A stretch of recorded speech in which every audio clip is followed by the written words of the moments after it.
Hello guys, we're going to start right now. So here, I am Dave Schaefer, and basically I'm going to talk about privacy, why it matters. And I think I have to have this conversation mainly because I was a faculty member at a couple institutions, and every time, every semester began, what I did was I would query the students, and this was in cybersecurity, by the way. I taught offensive, defensive security, heard this guy talk about Metasploit. That was just before me. Yeah, we've done that stuff too. And a lot of the stuff is hands-on labs, and I give them scenarios, really big, long scenarios, about 15 pages long, and make them really critically think. But with that said, these people I thought would be more in tune and more sensitive to actually publishing stuff out to the web and to, through Facebook, Twitter, and all those other different social media avenues.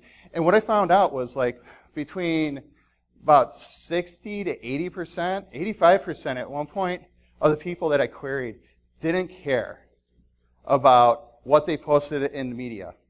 And this kind of astounded me because I read a couple books. Now, I don't know if you ever heard about Edwin Black, but there's a couple books here. I mean, if you guys want to pass them around, you can check them out. But I read these books, and it started with this one, IBM and the Holocaust, and I'm going to talk about this here today. So, and I always wanted to do a presentation on this because of it, because it really did shift my paradigm, and it's not the history that you would see that is published in your textbooks. That's first and foremost. This is the history that actually happened. This is the history that they're trying to hide from the nation, in a way. Of course, it's out there. Obviously, the facts are there and everything, but you have to dig for it. Edwin Black did that very thing. So, with that said, I have to say there's a warning, okay? This is not for the squeamish. The following content contains mature subject matter that are offensive to audiences. I usually like to try to make jokes during presentations and stuff like that, just because I do have somewhat of a sense of humor. But in regard to this, it's a very sensitive matter. And it really does, it's kind of disturbing what has happened, and it does deal with deaths of babies and a whole bunch of other stuff along the way. So if your idea of a conversation is very technical, or if you have any kind of problem with stomach and different types of facts as far as how people are treated in a dark past, then you might want to kind of remove yourself at this point.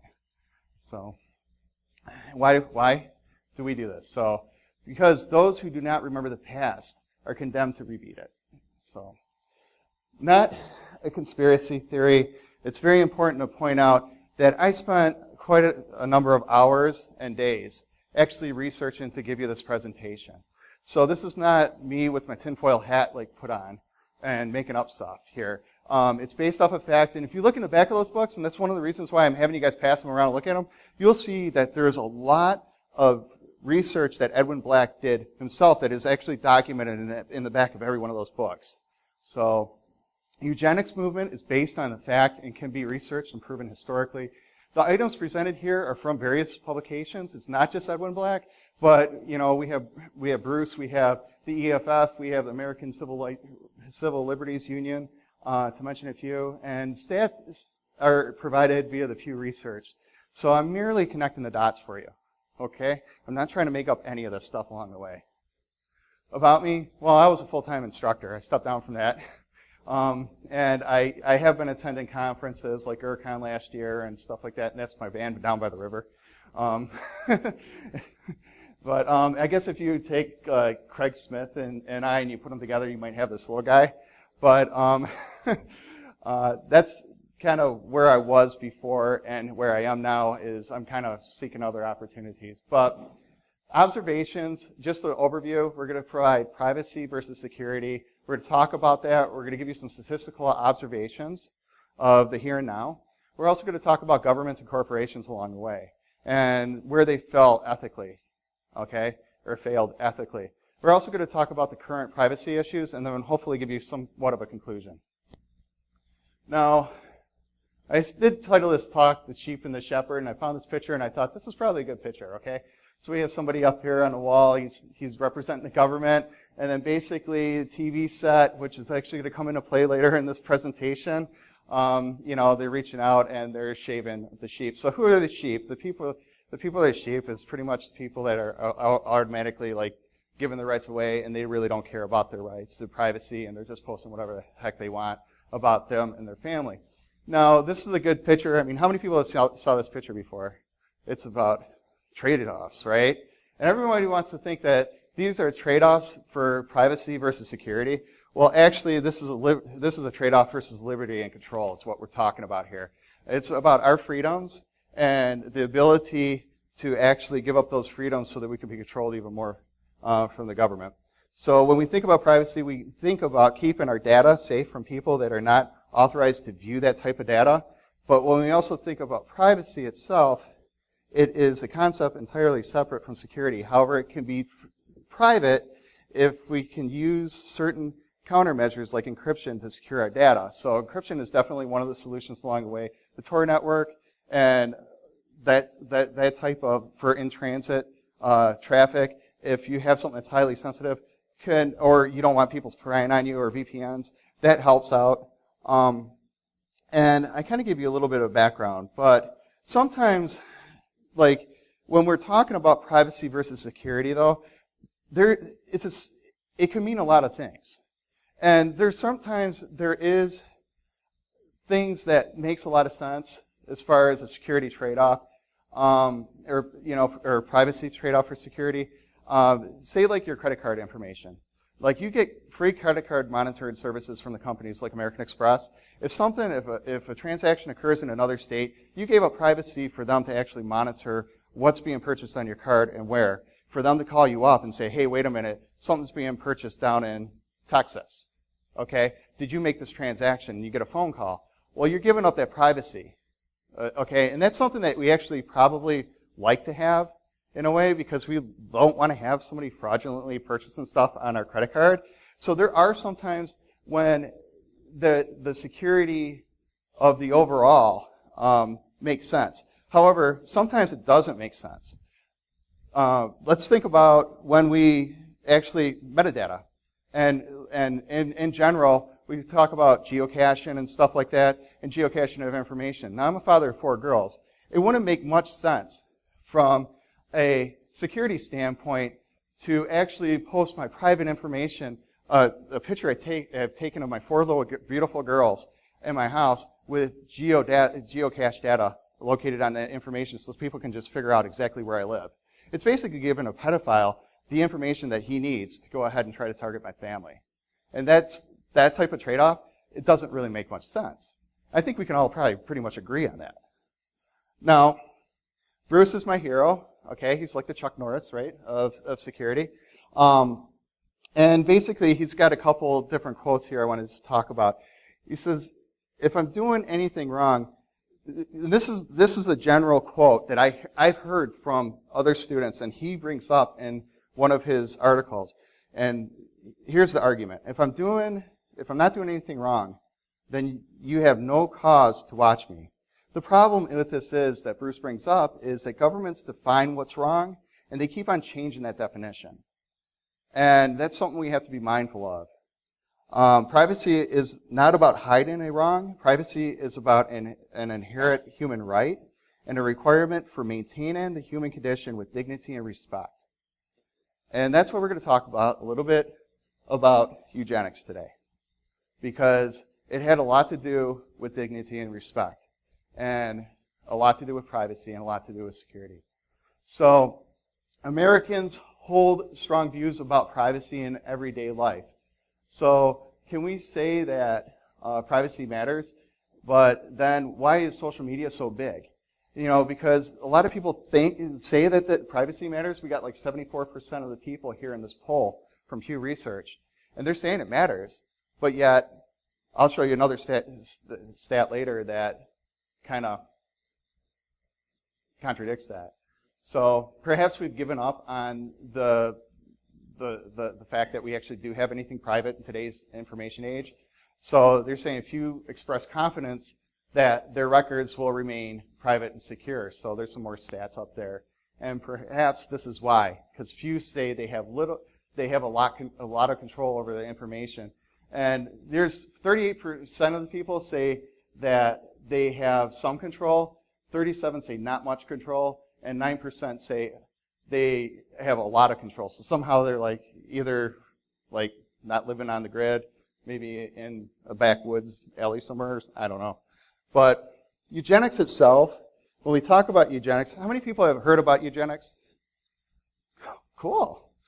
This is abnormal. Totally abnormal. Which is great because I'm abnormal too, or I wouldn't be up here talking about it. But eugenics itself is the self-direction of human evolution. So the idea is basically founded that its meaning itself comes from the Greek words well and born. And it's about creating a superior race by weeding out the weak or either limiting the productive organs or eliminating them completely. Here's a timeline of research when we talk about eugenics. And it all started in 1863 when Sir Francis Galton termed eugenics. And he's the one that actually created the word, okay? You know, using those German words, well and born. And he's a cousin to Darwin, okay? And that was in Europe when he did that. But in 1911, Carnegie supported a study that recommended gas chambers for people that are actually, and Carnegie, by the way, is in the United States, okay? They recommended gas chambers for people that were not well fit for society. This was led by the research by Blecker van Wagenen, who declared that defective inheritance should be eliminated from the human stock. In 1912, he came out with a publication. And it was, to surprise, it was well received by quite a few scientists. And what we're talking about here is at this point, this critical point in time, between 1911 and 1912, and the acceptance of these ideas in America, by the way, in the United States, I should say. I don't know if we want to include everybody in America, like Canadians. I don't know if they want to be included in this. But at this point, we have a failure. We have a failure of a couple things. We have a failure of ethics. We have a failure, in at least by this day and age, by our terminology. But by their terminology, and when we talked about ethics itself, from their standpoint, they thought it was ethical. Okay? So ethics sometimes is what people make of it. Okay? But we also have scientists that are actually getting paid and bankrolled, and they're making crap up that didn't make any sense. Okay? And this is what spewed it all on. In 1915, a Chicago native called Harry the Black Stork was going around making movies and touring the country talking about how he kills babies that were genetically defective. And this all happened in America. In 1918, California Paul Popenoe, a U.S. Army venereal disease specialist who was part of the eugenics movement and helped to spur it along in California, which actually, by the way, was the leading most offensive state in the Union, went down as saying that the first method of recommendations that he can make is that we should follow is execution. Okay, so we're not even talking about fixing people like so that they can't have babies. We're talking about right there from the Army in California. He's talking about exterminating people. Okay, in the United States. By the way, World War II didn't happen at this point. Okay? And that's the most important thing to remember. In 1933, at least 1,278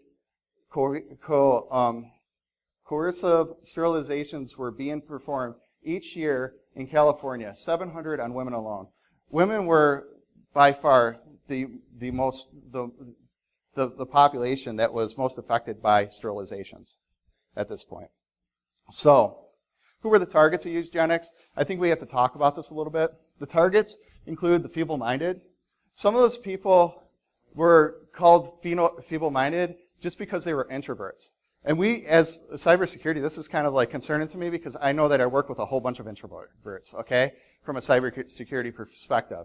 And those people are very intelligent. Well, usually they're taking a lot more in than I am because I'm an extrovert.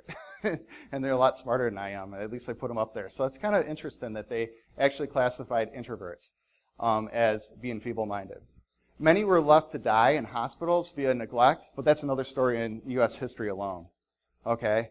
You get put into a hospital because you're feeble-minded, and then all of a sudden what happens is they stop feeding you, taking care of you, and pretty much you fade away.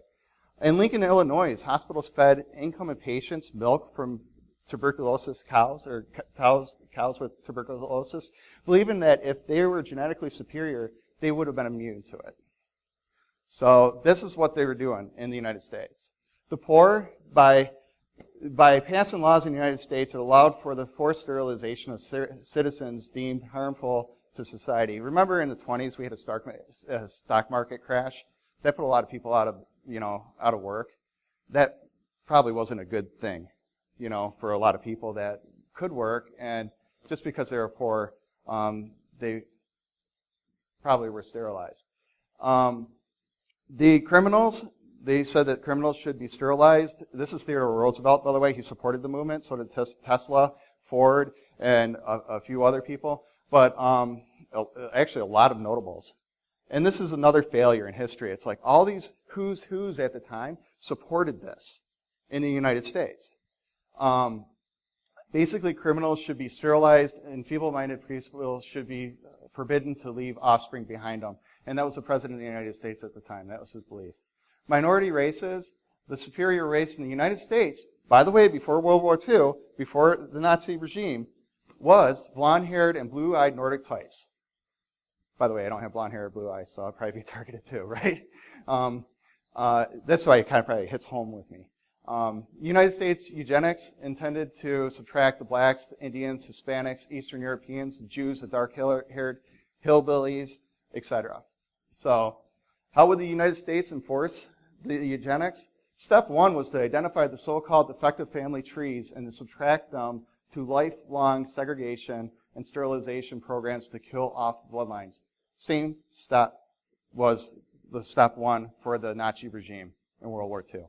Okay? So how did they do it? We'll talk about that a little bit. But there was public displays and contests that were out there.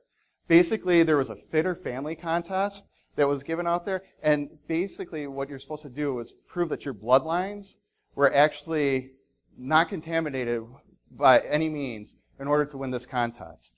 And contamination could mean a one blood drop rule like that happened in Virginia. Okay? One of the heads of Virginia basically said that if there's one blood drop that was African American or any one of those other races that are not Nordic, in their ideals, then you're basically classified as one of those people that would be qualified for termination. This included people that also, and this happened in Germany as well in World War II, as they found out, is when they did their analysis on the data, if, say, your grandparents were Jewish, but then their faith changed to Catholicism or Christianity or something like that, then basically you were classified for extermination. Okay? You didn't have to be Jewish yourself. In fact, there could have been generations before you. But again, because there's a one blood drop rule, this stuff did happen. So the term moron itself was born out of the eugenics movement, and there was actually pamphlets given along. It's almost like it's kind of like, they're thinking they're superior, but it almost looks like a school child's pamphlet. And that derives from another Greek word meaning an idiot. Okay? Eugenics in Virginia. We're talking a little bit about this. We're talking a little bit about eugenics and stuff, but believe me, this relates to technology. So just follow with me a little bit here. But eugenics in Virginia, there's a big case that's out there, and you can research it yourself. Buck versus Bell. And Oliver Wendell Holmes went down to saying, it's better for all the world if instead of waiting to execute a generation of offspring for crime, or to let them starve for imbecilely, being an imbecile, like I am, because I can't pronounce it. But society can prevent those who are manifested unfit from continuing their kind. Now, what this did was, basically this ruling by Oliver Wendell Holmes targeted Miss Bell. Her picture's up there. She was 18 years old at the time. She had a child a couple of years before that, and she was adopted by a foster family. And what happened was she was raped by one of the members of the foster family. And they said, well, here she is. She has the mentality of a 9-year-old, and it was recommended by the doctor that she get sterilized. She was sterilized by Oliver Wendell Holmes' decision. And you can see the plaque right there. It actually confirms that. And basically, what happened was in between 7,200 and 8,300 people were sterilized in Virginia alone between 1927 and 1979. Carrie Buck is the person that's raped up there. She went down as saying, "You did me wrong. You did us all wrong," and I have to agree with her. They did it wrong. This goes against the 14th Amendment. Basically, when we talk about rights, the state does not have a right, according to the 14th Amendment, to enforce any law that shall be abridged the privileges or immunities of the citizens of the United States, nor shall any state deprive any person of life, liberty, property without due process and law, nor deny to any person within its jurisdiction the equal protection of the laws. So basically I have a George Carlin quote right here saying, like, rights, what are they? We only have privileges. And those privileges, they're made up by the government and they change constantly. And as we can see, it's changed. And the good thing is, I think it's changed for the better. Okay? Many states supported eugenics. 1907, Indiana was the first one, but they are not the most offensive one. They even enacted this plaque to try to, kind of come clean on it. And basically, the most offensive one was California. It was the third state to enact sterilization laws out there, and it accounted for 80% of the sterilizations nationwide. That's huge. Okay? Numbers declined for sterilizations after World War II, but it continued. Okay, into the 70s, and I have evidence that it actually continued into the 2010s. Okay? 20,000 forced sterilizations between 1909 and 1963 were conducted. There were people that supported this, people that were local to this region. Ford himself, there's a whole study in those books, but Ford himself helped to supply the German army with a fourth of their vehicles. By the way, GM and Mooney, those guys were actually in on it too. So was IBM. They all received the Grand Cross, the German Eagle, from Adolf Hitler for the Third Reich for supporting them. Adolf Hitler liked one of Ford's write-ins the most. It was called The International Jew, circa early 1920s. And here's what the head of Hitler's youth later had to say about this. And he was actually later the anti-Jewish governor of Vienna as well. The decisive anti-Semitic book which I read at the time, and the book which influenced my comrades, was Henry Ford's book, The International Jew. Overall, several Americans received the Hitler's German Grand Cross. What did it do for immigration? Well, we kind of see this right now. We're trying to limit immigration a little bit, but it's a little bit different. But they use statistics and that scientists derive to talk about the different types of people and their genetic defects. There was alpha, beta, and beta tests in Ellis Island that they performed that were designed to confuse. And basically what they would do is give a test, and they will give you pictures and say, okay, what's missing out of this picture? And they will have like a bowling alley, and they won't have a bowling ball in it. And they'll just have the pins and everything. Well, most of the people going through Ellis Island may never even seen a bowling alley at that point in time. They might give a picture of a postcard and say, what's missing off this postcard? Well, most of the people at that time may not have ever written out a postcard or tried to put a stamp on it. And that's what was missing. So based off of this, what they determined was 47% of whites, and I don't understand this either, like 70% of Jews, because I know a lot of Jewish white people. But that's my ignorance, I guess. And 89% of Negroes deserved extermination. So this is very racially motivated, okay? And it was like it's almost like the KKK led this movement to me, in a way. And I'm sure they had their hand in it. how does they detect the defects? They use census, they use examinations, they use the contests like we talked about. They also had a purest baby contest. Okay, who's the purest baby? Who gets to win? IBM actually had the Hollerith machine, and that was basically right here. We can see that Davenport was a person that worked with Carnegie, for Carnegie, with Carnegie money, and he was performing a Jamaican cross study. And this is probably the first evidence right here of them actually coding out like how to go ahead and calculate the percentage of people that actually had a Jamaican mixture in them. Okay, so they used business machines. Okay, they requested records from infirmaries and prisons and then traced it back to the families. IBM, the solutions company, had a solution for everything. They still, to this day, are considered the solutions company. They have never shaked that impression because they provide solutions. Okay? They also provide a solution to Adolf Hitler. And this is where we start to get into the technical. Okay? So we can see Adolf Hitler here with Thomas J. Watson, and everybody probably heard about Watson computer, how smart it is. It's based off, they're so proud of Watson and his history in the company and moving it forward because he was a very aggressive leader, and he got involved in a lot of different countries. It wasn't just Germany, but and he made sure that there was different subsidiaries and everything else set up there. But in 1932, they began their talks. Basically, in 1932, what they were talking about at these meetings was like, the first thing that Adolf Hitler said is, how do I identify the Jews? He had a multi-pronged solutions that had to be followed, and he had a process that he wanted IBM to integrate with on every step of that process, including until the final solution. Does anybody know what the final solution was? Yes, execution. Exactly.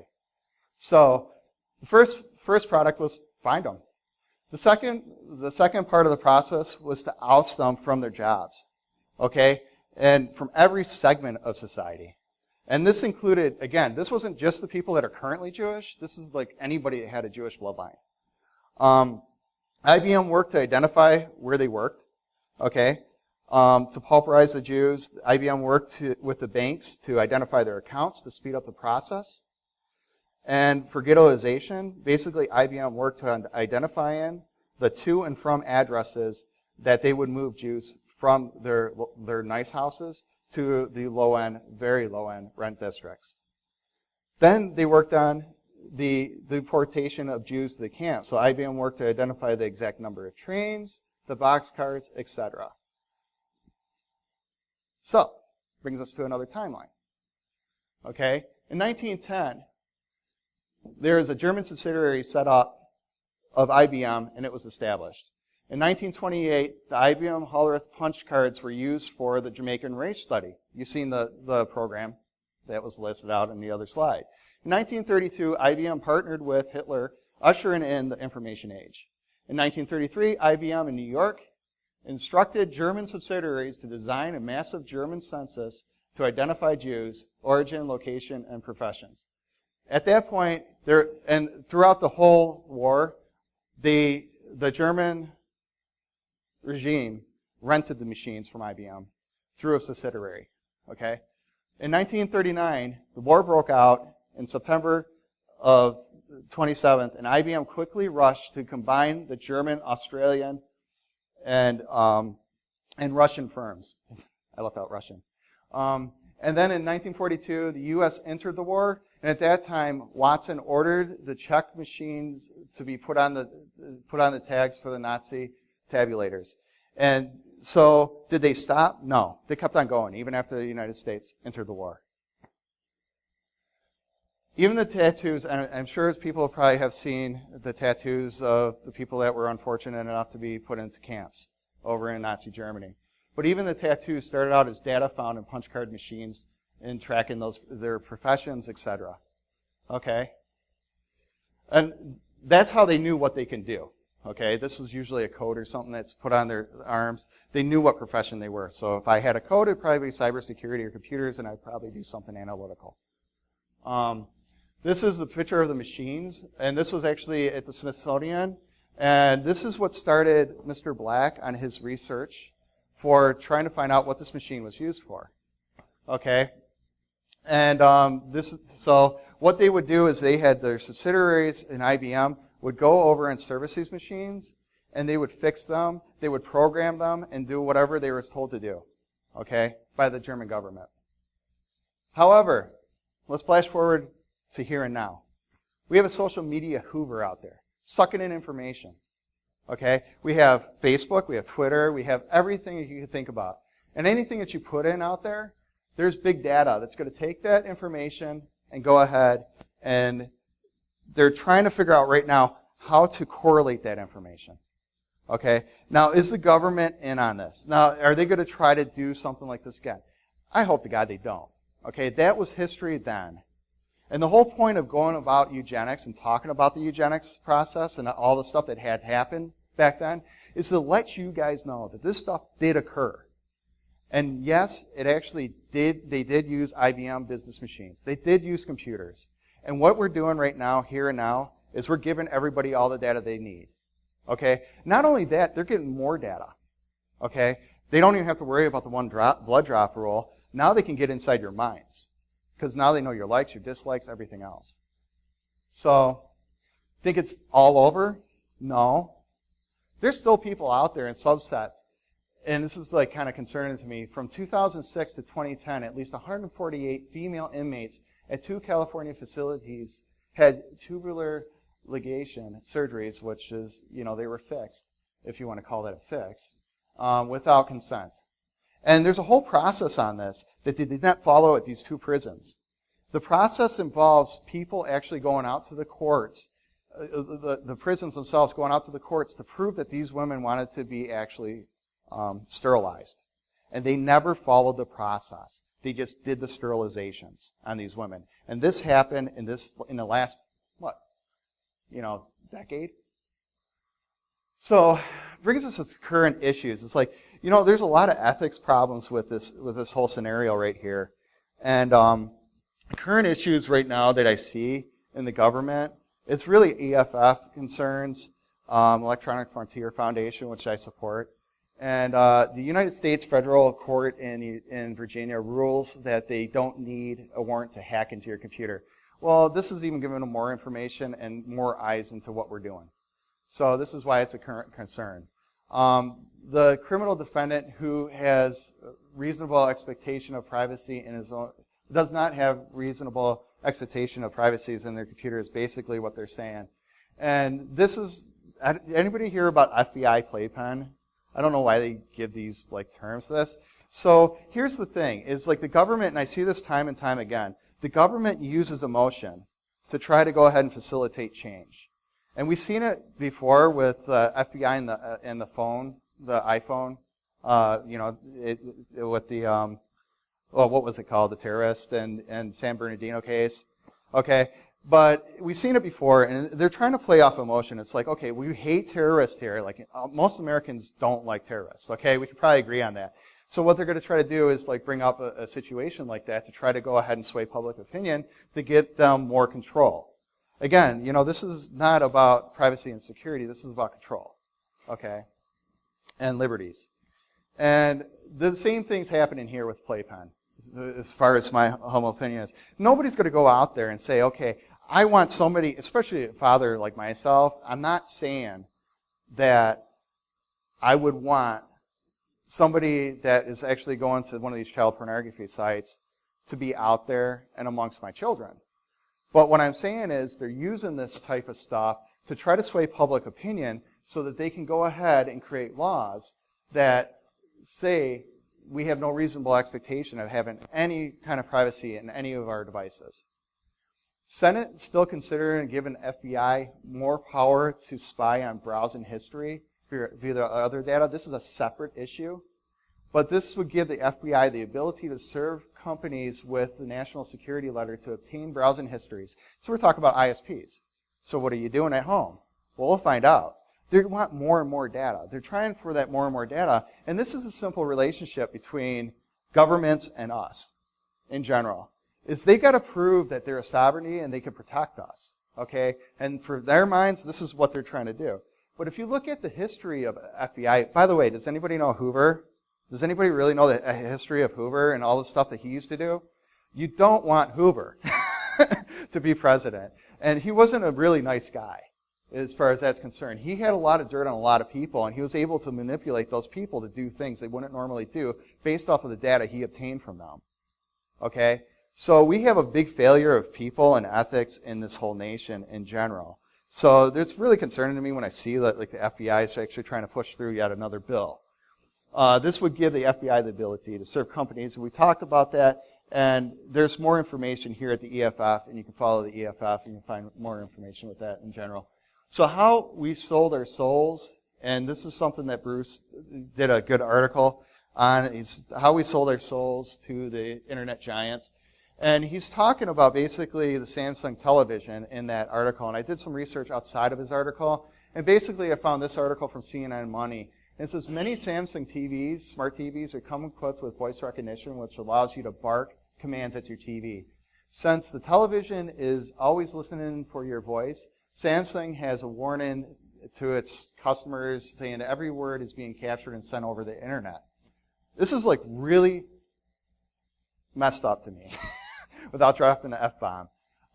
The reason why is I remember this one little book that really I picked up and I couldn't put down and I read it within a day. Does anybody know what that is? And it started out with a TV with a camera in it. What is it? 1984. George Orwell. And boy, did he ever predict the future. Does he, and this was written what? Back in what, it was like 40s or early? Yep, 1940? 48. Late 40s. Okay. And the reason why, I think he had a perfect roadmap. He's seen all this other stuff we talked about that we might have forgotten, never even been told through our own educational systems about how the government actually did manipulate data. Now, again, a lot of eugenics was first born in the UK, but even after those studies from Carnegie came out, the UK actually said, okay, we're not going to even give any attention to this. This is like racial bullshit. And kind of just like discounted it. And it made the American eugenics scientists look really bad.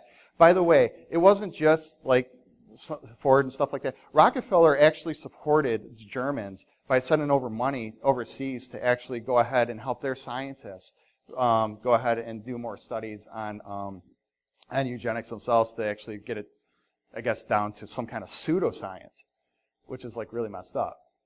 Another thing, we're not only happy with going ahead and buying devices that may have cameras in them, but we got Barbies now that will record your child's responses and sell them to third parties.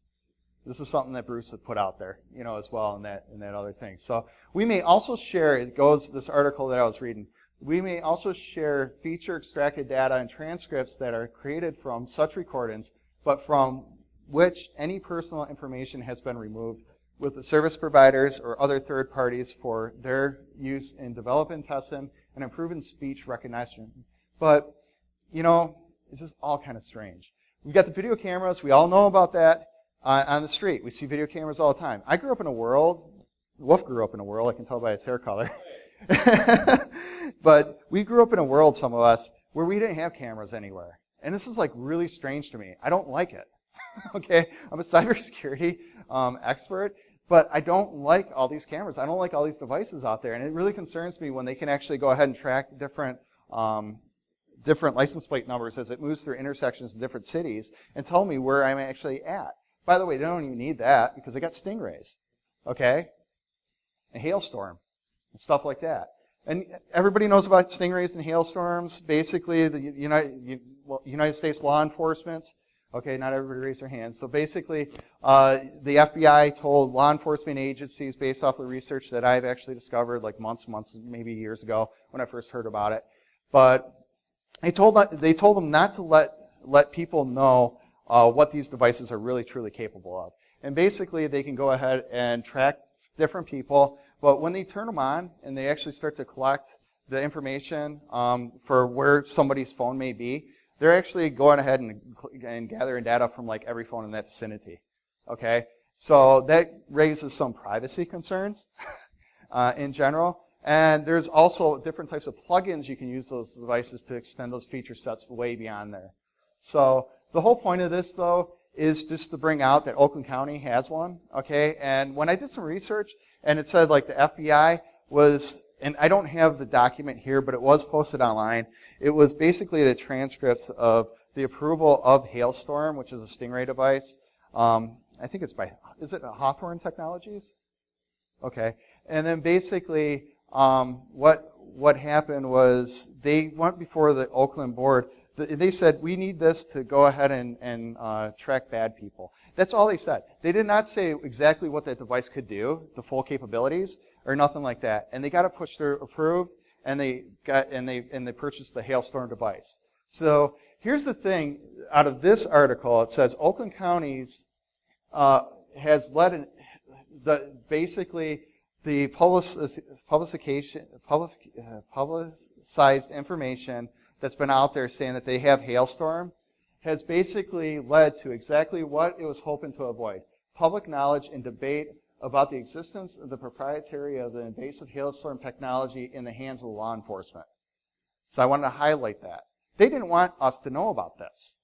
Okay? They were instructed by the FBI to not let us know about it. They pushed it through. The board didn't question it because why? Why would the board question it? A lot of boards don't even know much about technology. We know that. Okay? They rely on us. They rely on them, okay, to tell them what this device does. And when they don't tell them everything about it, they just go ahead and approve it. So we got little pretty apps on our phones and stuff like that. Well, some of those apps like Angry Birds have leaky phones and apps that actually go ahead and give you details including age, location, and sexual orientation. Okay, and we install this stuff on our phone because it's like a good thing to do, right? Because it's fun. It's not limited to Angry Birds, but a study by Carnegie Mellon Institute says that about every 3 minutes on average, there's different apps that are going out there saying where your location is. So they're tracking you. And we elected to do it because we carry these. Okay? I'm no better than you. I'm a sheep. Good luck on that, though, because data is gold. They'll just add more storage because most people expect to limits on how long their records of their activity are actually stored. Even now, as we speak, the United States government is actually building a facility with like multi-petabytes of data. I think it's out in Utah or something like that. Brian, I think you forwarded something to me on that. He's not even. It's been a while. It's like a year or two ago, but out in Utah, they might even have it built by now. Yeah, 26 petabytes a day. Hoover. Okay, they're collecting our data. Current issues, again. FBI is pushing for more power and control via magistrates to allow them to issue warrants outside of their jurisdiction. This is a change to Rule 41 of the Federal Rules of the Criminal Procedure. This rule change could, and this is what the senator said, is this rule change could potentially allow federal investigators to use one warrant to access millions of computers, and it would treat the victims of the hack the same as the hacker themselves. So basically they're saying by going ahead and doing this, I want you, but I'm going to gather all their stuff too, and oh well, we got all that data. Same thing, why would it be any different than Hailstorm? They're collecting everybody's data anyway when they open it up. So I like this quote from George Carlin. I did edit it a little bit because I didn't want to like put too many F-bombs in my presentation. I'm not that way. But sooner or later, the people of the United States or this country are going to find out that the government doesn't give a blank about them. Government doesn't care about you. All they are interested in is keeping and expanding their own power. And to case in point, I'm not trying to say like I'm anti-government. I love our government, but I'm very concerned with it. I'm also concerned with the people, given our current election choices. But anyway, what I am saying is that the government itself, again, to prove its own worth, self-worth, has to go ahead and keep its power and expand their power to try to go ahead and prove itself. Internet surveillance, we are under mass surveillance. You are being tracked everywhere you go by companies and data brokers. It can have 10 or more companies attached to one website. How many people run NoScripts?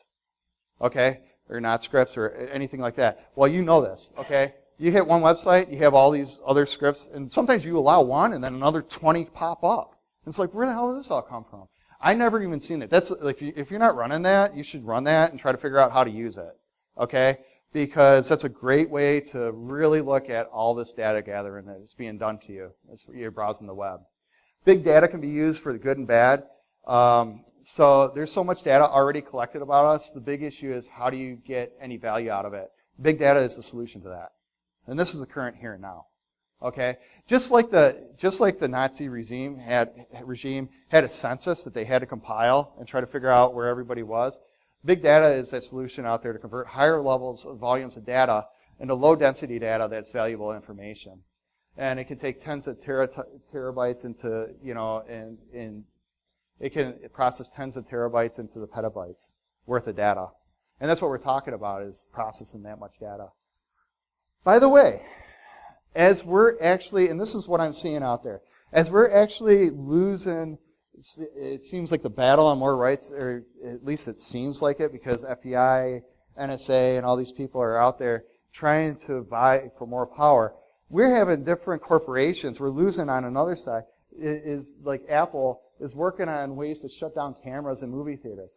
This is all like, okay, wait a minute. How is this benefiting us? Maybe we want to take a picture of our friends like sitting in front of that cool movie poster to show that we're actually there. But now they're going to shut it down. Why? Because corporations have the power in America. We don't. We know that. Okay? And it's time to wake up. If you don't. I mean, I think a lot of people in this room are probably aware of that because you at least knew what Eugenics was. Apple is working on ways to turn off the iPhone cameras in certain locations. This all stems from like concerts, taking pictures in concerts and stuff like that. Again, corporate money. Okay? Corporate talks. By the way, it's a corporate and the government that landed us in the frickin' mess with eugenics. Okay? And they tried to bury that crap back in World War II. After it happened, after they liberated the camps and they've seen how many people were dead, they tried to bury it all. And they didn't. What does your online image project about you? Well, even though we're so concerned, according to those other Pew Research things, I come across stuff like this. 56% of adults surveyed don't actively think about the consequences of their online activities. These are adults. These aren't even kids. Okay, kids, you can just like, it's right through the ground. It's probably like 1%. Probably thinks about what they post. No, it's probably about 20%. But anyway, you get the picture, and there's consequences to this, and this is from Microsoft Trustworthy. So this leads me to the conclusion that since most people don't really give a crap, that it's all going to repeat itself again. Okay? George Carlin, I usually try to end on a positive note, but George Carlin once said that you're all screwed. And I like to kind of think of it from that standpoint, because unless people really start caring about it, and unless we're ready to give up our conveniences, we're going to still continue to be tracked. By the way, what's the biggest rage that I heard about? And I didn't even realize this before I came to Converge yesterday and I spoke for the first time. What's the biggest thing out there that's being talked about right now? The app. What the hell is it doing? It's geocaching. It's tracking. It's like we're frickin' sheep. We're just going around like little sheeple, doing our things and having fun. And by the way, it knows everywhere we're going and where we feel comfortable going, all these locations. By the way, I'm saying this kind of tongue-in-cheek in a way because you know what? I was an Ingress player. Yeah, I got to level 8. I had all the cool weapons and shit. But, but I gave it all up. And it's like, a lot of this stuff is pretty messed up. So we have to question the trade. When people think there's a trade-off via privacy versus security, we have to realize that's not really the question. It's about our freedoms, okay, versus control. When it comes to encryption, it's your friend, but it is only as good as the device and the key that you're actually using. So if your device stinks, okay, and they could break in through another way and circumvent that encryption, well, obviously that encryption doesn't really do you any good. And if you lose that key because you told your friend, like I told Brian over there, my password or something like that, and he blabs it out to the world, then it's done. You can break right into my stuff. So follow and support the EFF, ACLU. They seem to be pretty good people for most recent coverage. There's also a website out there, How to Disappear Online. If you're really worried about the data that's out there, there's ways, you don't need to buy services. There's ways that you can actually research and try to figure out how to cover your own tracks. to try to cover to do things like that. One of my big favorite things that I like to do is throw disinformation out there. And the reason why I like to do that is because maybe I'll post something like, I love Pokemon Go, okay? So that somebody comes up to me and says, hey, I love Pokemon Go, and they try to social engineer me, it's not going to work, and I want to kind of know where it came from, because I don't love Pokemon Go, but now people know that, so I'm screwed. So here's the observations we made. So it's privacy versus security. We gave you some statistical observations. Governments and corporations, you've seen how they failed. The best way that we can actually, and you know what? Screw it. I'm going to end on a positive note. You know why? Because I think there's a positive note here. And this really just occurred to me. Governments and corporations, ethical failure. The biggest thing that I've seen when I was teaching at colleges and universities is this, and I'm not saying this, it's not bullshit, and I truly believe it, is this new generation rocks in the way that they question every fucking thing, and thank God for them. Because you know what? You're a sheeple if you're not. Okay? And that's cool, because I'm hoping to God that they're going to question everything. And that's one of the ways that you can do it. Question authority. Okay? Because authority has failed us, traditionally. And they try to cover it up. But that's it. That's the end. Thank you for attending my talk. I hope that it was, worthwhile. So...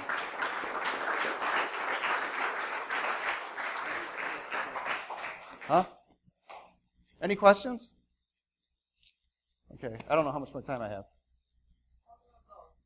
Pokemon Go. Do you think it's good? It's a fad, but there's going to be people that are going to be playing it for years. You know that. So. Yeah. What? Yes, sir?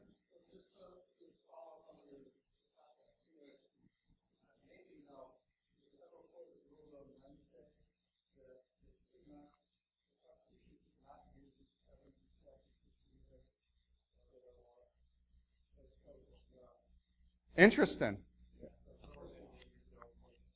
It was what? It's only that one district? It's usually the case.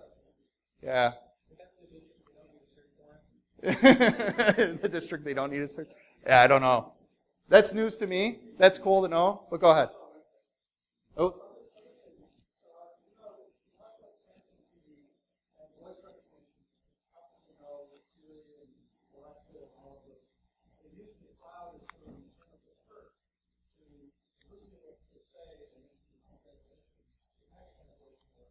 Mm-hmm.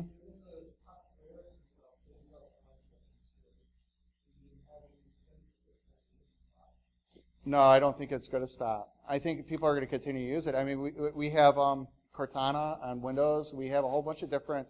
It seems to be the movement. Is people want to make voice commands. They like the Star Trek, like the TV show I used to watch, right, where you can just say computer on, and the computer would just power on and stuff like that. They like that idea, and it's through our own lazinesses that will be our own demise. Okay. Anybody else? For somebody who cares about privacy, any practical first steps? First steps? That's some. Yeah. The first step is, I think, to research the issues that are out there. Try to get more in tune with, again, the EFF, the ACLU. See where the failures were. See where they could lead to. History is a big friend of mine. It's a big friend of yours. But to due diligence, you may have to go outside. Well, you're going to have to go outside of the United States history books. Everything in this country isn't all that. It is like potpourri, smells great, although I think the American history books that we were all raised to read along the way kind of endorse that. I always use this quote. I have 4 girls, and I try to bring them up on history, and the reason why is because I don't want us to repeat ourselves. But I use this quote that I remember I was talking to my daughter. She's 11 years old now. No, 14. And basically, the other one's 11. But basically, what she said to me was like, I said, well, what are you learning today in history? She said she was learning history. Right? I said, oh boy, I want to learn this. What are you learning in history? She says, I'm learning to remember the Alamo. I said, I'm sure the Mexicans will. Think about it from the other sides of things, and question everything. But as far as security and privacy itself, there's a mixture of information out there. I would say get involved with different communities like MySec. I support MySec myself. That's why I'm here. But get involved with like-minded individuals like that. And they'll help to guide you along the way. There's different settings in your phones. By the way, iPhones actually rock in a way that they come with a lot more settings for privacy than the Androids do right out of the box. And I've actually used both, so I know. But, so you'll find out little different things like that. And be curious. Go up IDA devices, go play with them, yourself and try to figure out, like, how to limit the geocaching data and all that other stuff, along the way. Anybody else? I think we're getting pushed out. Okay. Thanks.